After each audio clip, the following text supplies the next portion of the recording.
I just won my third research grant for the amount of $250,000 for 3 years. In this video, I will share what is important in writing a research proposal and what factors we need to consider to have our research funded. Hi guys, my name is Gulsum Kulsharova. I am an assistant professor at Nazarbayev University. I obtained my PhD from University College London. I have won so far 3 research proposals. 2 previous ones were obtained during my postdoctoral scholar years, and this one is the first one that I won as a full faculty member as an assistant professor. So first things first, when writing a research proposal, consider what stage you are in.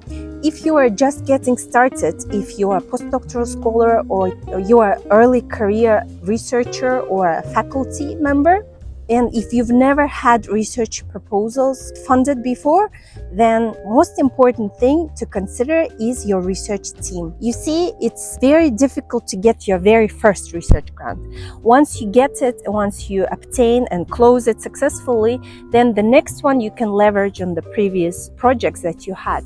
But if you just start getting started and you're just applying, then it's extremely important to have your collaborators in mind when writing a research proposal. So try to see who of the established professors in your department or among your collaborators could be a part of your research proposal. The better thing is to check with them first, give them your idea for proposal, ask for feedback or ask for some advice. Otherwise, just kindly suggest whether you could add them as a research team member or as a co-PI, co-principal investigator in your research proposal.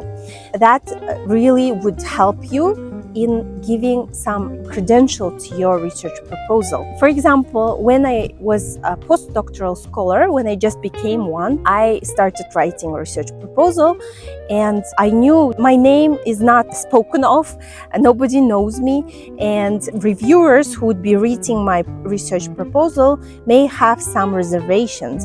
So having somebody from my colleagues who have a successful track record on my research team would really help.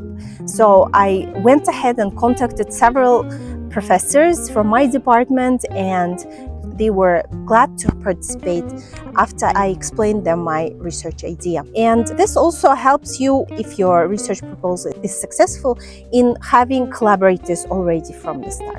So do consider what kind of people could contribute to your project, who could be in your research team. If you are not an early researcher, you probably wouldn't be watching this video, but if you are just getting started but you already have some track record of successful research proposals, then go ahead and you don't have to add anyone.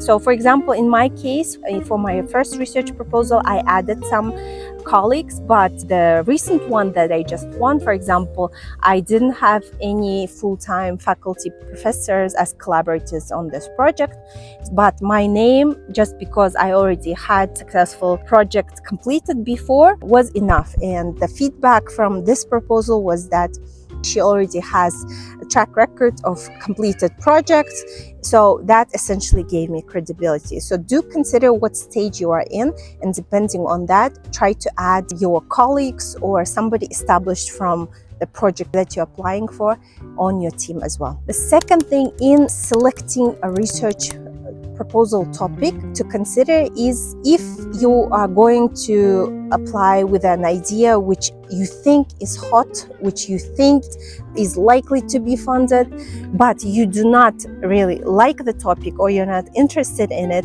then it will be difficult to really put your soul into it, and it will show. Whoever will be reading your proposal, it will show that your enthusiasm is not shining through. So rather than focusing what is trending or what is hot nowadays, better stick to the topic that you are indeed interested in. I cannot underemphasize the importance of high quality images that make your proposed idea clear to the reader. Think of the reader or the viewer of your proposal who has dozens, if not hundreds of applicants' proposals on their desk, and their goal is to go through as many as possible and determine which are important and which are worth funding.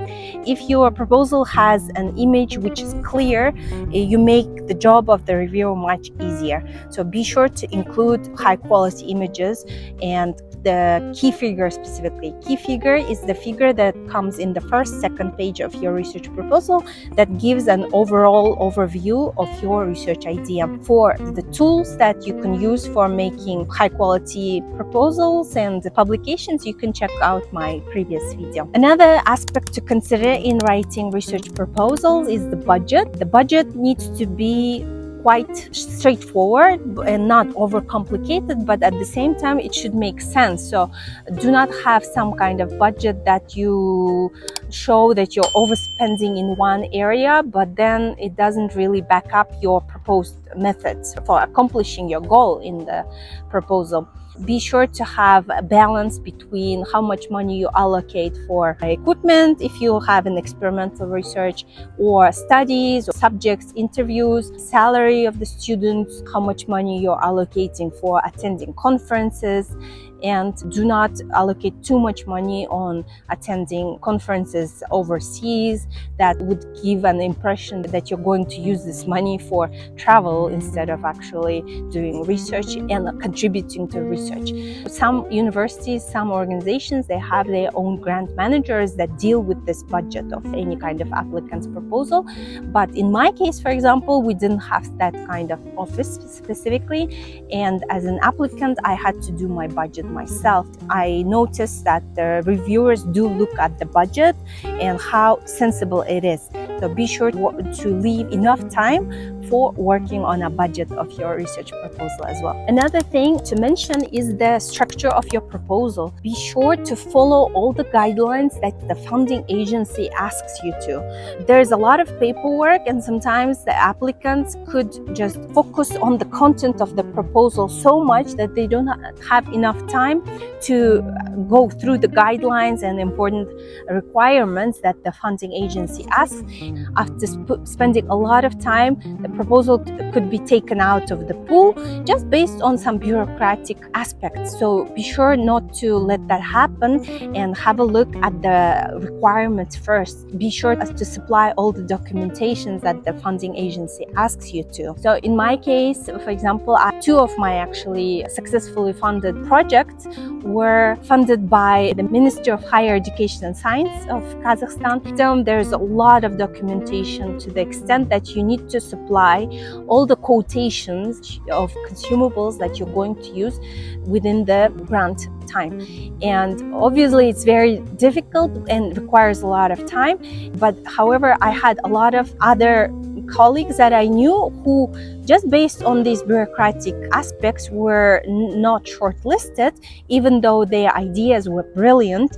But just based on not supplying one documentation, or because one documentation didn't have a specific signature, those kind of proposals sometimes would get rejected, and it's a very, very disappointing, understandably. So you do not want to let that happen. Be sure to leave enough time for the documentation and for following through the guidelines from your funding agency. Those are some of the most important aspects that I consider are worth looking into before writing a research proposal.